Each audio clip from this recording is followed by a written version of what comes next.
There comes a moment in everyone's life when you look in the mirror and feel like you're staring at a stranger. You see your face, your eyes, your expression, yet somehow you feel distant from yourself. It's not about beauty. It's about identity. Somewhere along the way, you stopped recognizing the person you've become. Carl Jung once said that every external image we see reflects an inner truth. When he spoke of being addicted to your appearance, he wasn't talking about vanity or obsession. He was talking about connection, the kind of connection that most people lose, the sacred relationship between your body, your soul, and your awareness. We live in a world that constantly tells us to fix ourselves, change ourselves, improve ourselves, but never to love ourselves. We chase standards that were never meant for us. We compare, we compete, we hide behind filters and masks, pretending we're fine. But deep down, we feel a quiet ache, the pain of being disconnected from our own reflection. And that's what Jung wanted us to see, that our outer world, our appearance, our energy, all of it is a mirror showing us how deeply we've forgotten our own worth. So today, let's go back to the mirror, not to judge, not to criticize, but to remember. Because maybe the person you've been searching for has been looking back at you all along. Every time you wake up and avoid looking at yourself, you are avoiding your truth. Every time you criticize your body, your face, your flaws, you're teaching your mind to reject itself. And rejection of self is the greatest form of emotional imprisonment. Carl Jung believed that the face you wear is not just skin deep. It's the mask of your consciousness. If you see dullness, you are living dullness. If you see pain, you are carrying pain. But if you see strength, even when life breaks you, then you have begun the process of transformation. Being addicted to your appearance doesn't mean vanity. It means awareness. It means being present with yourself. To notice your posture, your breath, your expression, to walk through life as someone fully awake. Because the world treats you how you treat yourself. When you glow with inner clarity, others sense it, without a word. But let's be honest, most people don't even look at themselves anymore. They look at screens, scroll endlessly, see perfect bodies, perfect lives, and begin to rot inside with quiet envy. They no longer build themselves, they just imitate. And that's why their lives feel hollow. Jung warned that imitation is a slow death of the soul, because when you imitate others, you abandon your own image. Your true self fades, and all that remains is a mask that never feels right. So how do you reclaim your reflection? Start by slowing down. Stand in front of a mirror, not with judgment, but with curiosity. Look at your eyes. Ask yourself, who am I becoming? Most people never ask this question because they were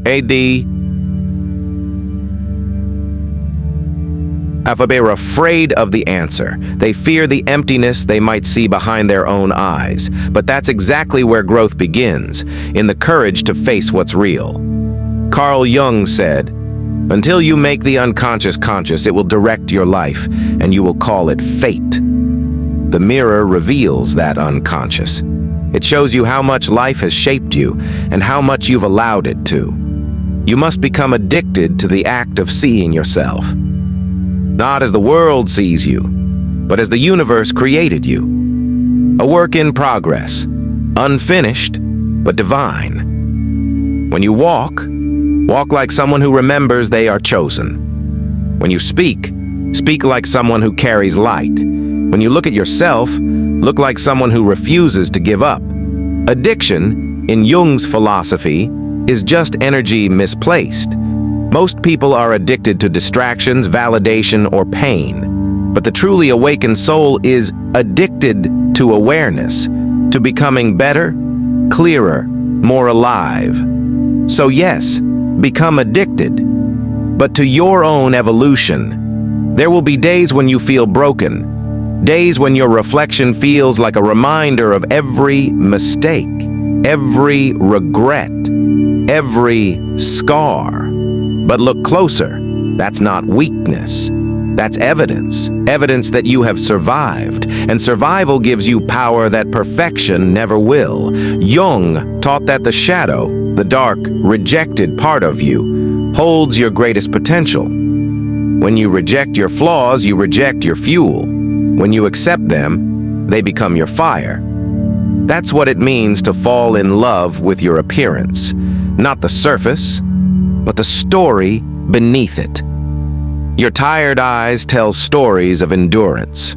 Your scars tell stories of healing. Your expressions carry decades of wisdom. When you begin to see that, something changes inside you. You stop running from yourself and start walking with yourself. And that's when the magic happens. When you begin to radiate power that no mirror can contain. Because the moment you accept yourself, the world begins to adjust around you. You no longer need to chase respect. It follows you. You no longer need to beg for love. It finds you. Because energy doesn't lie. Here's the truth. The most attractive people in the world are not the ones who fit beauty standards. They're the ones who are deeply, unapologetically present in their own being. They don't wait for validation. They don't shrink to fit in. They look at the world with calm eyes because they've already made peace with the person in the mirror. You can feel that energy when someone enters the room. You can't name it, but you feel it. Grounded, centered, magnetic. That's not luck. That's alignment. And alignment starts when you stop fighting yourself.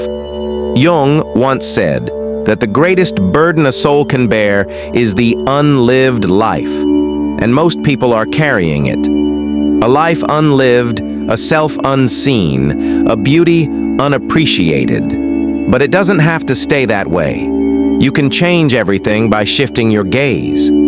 Every day, remind yourself, I am not just what I see. I am what I choose to become.